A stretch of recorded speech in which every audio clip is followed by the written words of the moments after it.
You have heard me saying, talk about the Munyes and so on. When I talk about Munyes, I'm also referring to my popular and likable brother here, the senator from Mombasa, coming on TV and going there in Mombasa saying nothing. Actually, there's no security. Everything, if you listen to him, if you are somewhere in Britain coming to Kenya, you will not come. Because that is a senator who understands how much money we have as a country, how much we can invest in certain fields, talking like he has no clue. That is part of the alarmist teams. And these alarmist teams are the ones who are creating the Alice Lakwena-like kind of attack. But surely there needs to be somebody to talk about when a situation looks like it's going out of control. If they're all quiet. Just listen.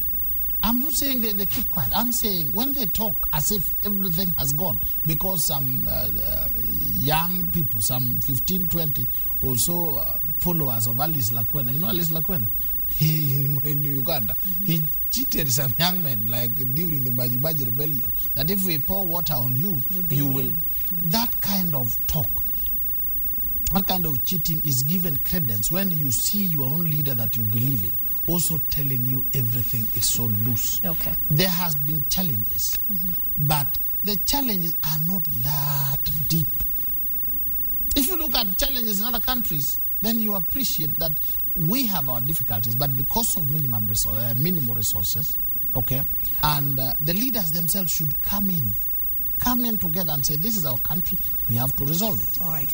When we have done well, the country has done well on terrorism, for now, you must say, okay, we are doing well on this. When they were flashing out the terrorism... But how do you rate doing well when we're not learning lessons from Westgate to Mpeketoni? It's not doing well. What do you mean we're not learning lessons? What is not doing? The Mpeketoni report said and came up with the same things that we had from Westgate. Lack of coordination, arrival late in terms of being armed. It's the same things, the same script, it appears. It could be copy-pasted. Sophia, what the problem is Rwanda has a very depth of understanding in many matters. You see, look at it.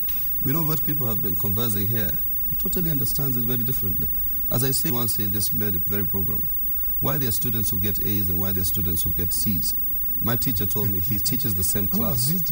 And there are those who will understand him differently. But that said and done, when we're critiquing the situation, but also, if you noticed, we were giving alternatives. This needs to be done in this respect. This needed to be done in this way. These leaders need to come together in that way. Our leaders were speaking on TV. You saw Hassan Joho and the rest of Abdul Samad, Witi and the Badi Twalib and the rest of them. So I think that should show you that there's more than just one engagement, but doesn't mean we should not articulate these ideas to call government to account. And unfortunately, when you misunderstand speech, that's where now these are the men and women become very dangerous to the building of a nation state through intolerance. Briefly, in less than a minute, to finish up what you were about to say on these attacks. Yes. I was saying, for instance, you remember when at the height of the terrorist attacks, the spots that were identified to be haven for these terrorists was Sicily. And government moved in. He was here breathing fire and brimstone. Okay? Now, when that has borne some results, as a leader, it is incumbent upon him to come and say, look, I think you people are right. This has done some well. We've gone a step further. Let us move to the next level. So because there have not been any attacks but when you keep on spreading, things are bad, then you cause fear and despondency, and you make these other young men with machetes to feel they're actually winning when they are getting into death traps. Okay.